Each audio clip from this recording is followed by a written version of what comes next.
So Joe Biden has won the South Carolina Democratic primary in a landslide. As of the moment I'm filming this video, we don't have the full results, but we do have the following. So 45% of precincts have reported, and Joe Biden is killing it with 50% of the vote, followed by Bernie Sanders in second place with 19.2% of the vote, Tom Steyer in third place at 11.4%, Buttigieg at 7.8%, Warren at 6.7%, and Amy Klobuchar at 3.1%. Now, the only candidates who've actually met the polling threshold are Biden and Bernie. So there are 54 delegates up for grabs in South Carolina. Joe Biden already has 25 of them.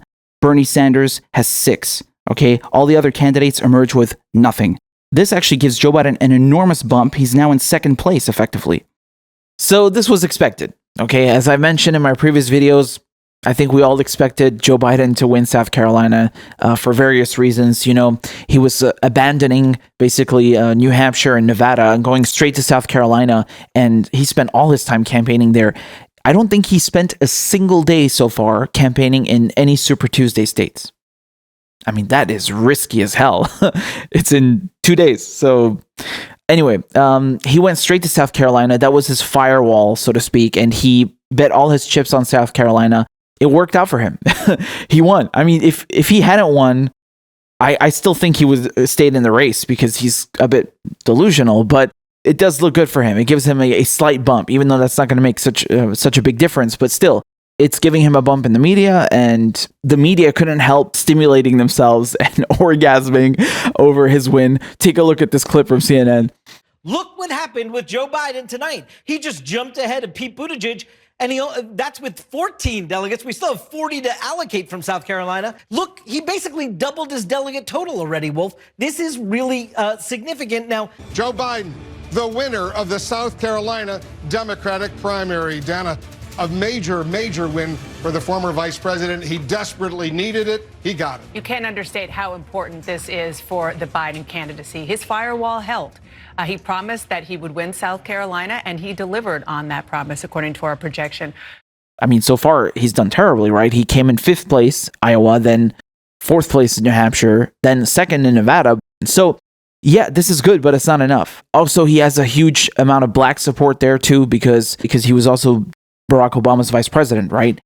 And he pretends that he has this amazing civil rights record, but you know, it's interesting. This isn't the first time Joe Biden runs for president, okay? He ran 3 other times. This is the furthest he's ever gotten. This is the best he's ever done, okay? And what's really interesting is he had to drop out in 1987 because of plagiarism. He plagiarized the speech, and it caused a bit of a fiasco, and he was like, okay, I'm just going to recuse myself. I'm going to drop out and abandon my candidacy. Yet, just a week ago, he's going around in South Carolina pandering to black voters by lying, saying that he was allegedly arrested on his way to meet Nelson Mandela in South Africa.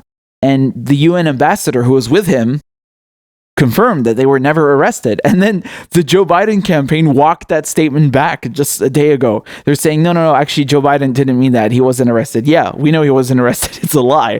So it's very interesting that in 1987, he drops out of the race because of plagiarism. But in 2020, he has no problem lying about something enormous like that, just in an attempt to appease black voters and pretend that he has some kind of extensive civil rights record when it's actually quite the contrary. And he's lied also about being a part of the civil rights movement and in the 1960s and marching with MLK, also another fabrication. I mean, the guy, if you want to give him the benefit of the doubt, he's not all there. I mean, this is unacceptable. If Bernie Sanders had lied about being arrested, I mean, the media would be demanding he drop out immediately, but apparently Joe Biden gets a pass. Another really important thing that happened with tonight's results, take a look at this clip and what they say about Medicare for All.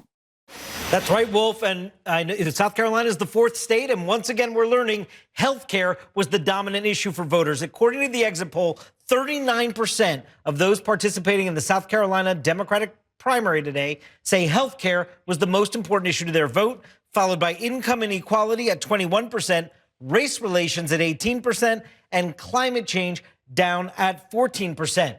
We've also been asking the question in all these states, do you support Medicare for All, a government-run plan, over private insurance? Once again, support beats opposition, but here in South Carolina, 50% say they support a government plan instead of private insurance. That is significantly lower, 7, 8, 10 points lower than we've seen in the previous states in this contest. 44% oppose the government plan and instead favor private insurance. This is the fourth state in a row where you see that the overwhelming majority of the electorate that are participating in these primaries do support Bernie Sanders' Medicare for All. Now, you had wider margins in Iowa and New Hampshire and Nevada. Iowa, I think it was 57% support Medicare for All, 38% oppose. This is a pattern we're seeing here. 4 primaries back to back, the majority of voters want universal healthcare coverage. They want Bernie Sanders' plan. If that wasn't already clear, we already have polls from before where we know that the overwhelming majority of Americans do support Medicare for All. When you ask voters what's the most important issue on your minds, overwhelming majority of them tell you healthcare, and then they tell you we want Medicare for all. So to the naysayers, I mean, the numbers don't lie. There you are. Now, when it comes to voter demographics, so we can see here that Biden won around 3 in 5 black voters, dominating over Vermont Senator Bernie Sanders, his closest competitor, who got almost 1 in 5 of the group. Businessman Tom Steyer came close to Sanders with around 1 in 7 black voters. Almost 3 in 5 voters over the age of 65 supported Biden in his run in South Carolina, followed by Steyer and Sanders with slightly more than 1 in 10. Okay, so this is consistent with what we already know. Biden is popular among black voters, and he's also popular amongst older voters. Bernie Sanders, he has an issue. It's the other way around. He's more popular with younger voters. And yes, his support among black voters has been increasing. And he does have higher support among younger black voters than anyone else. But overall, yeah, there's some work to do there. Bernie Sanders doing great with Latino voters.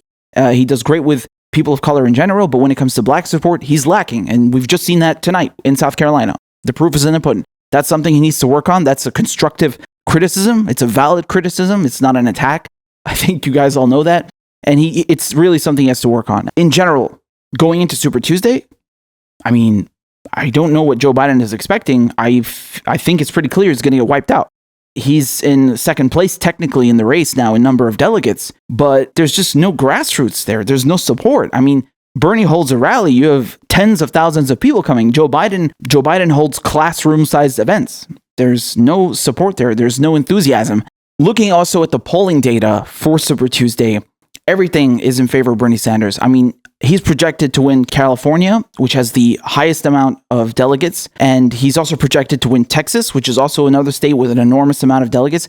Basically, 1/3 of all delegates in this race are going to be awarded and distributed on Tuesday.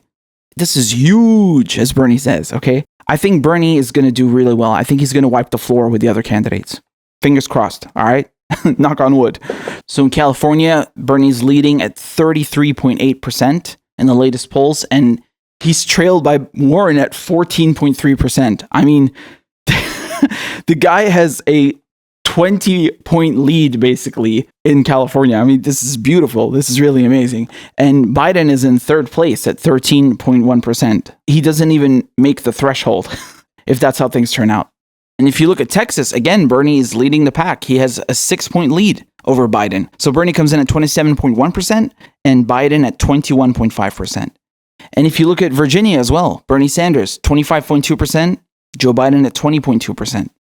So yeah, there's a consistent pattern here. I know most of the mainstream media have finally come around and acknowledged that Bernie Sanders is the frontrunner. But if he does a blowout on Super Tuesday, if he really kills it, it's game over, man. So keep your fingers crossed. Again, tonight, not a big deal. We expected this. I said this before. We totally expect Joe Biden to win. Honestly, the disappointment here is that Bernie Sanders is trailing him by such a wide margin.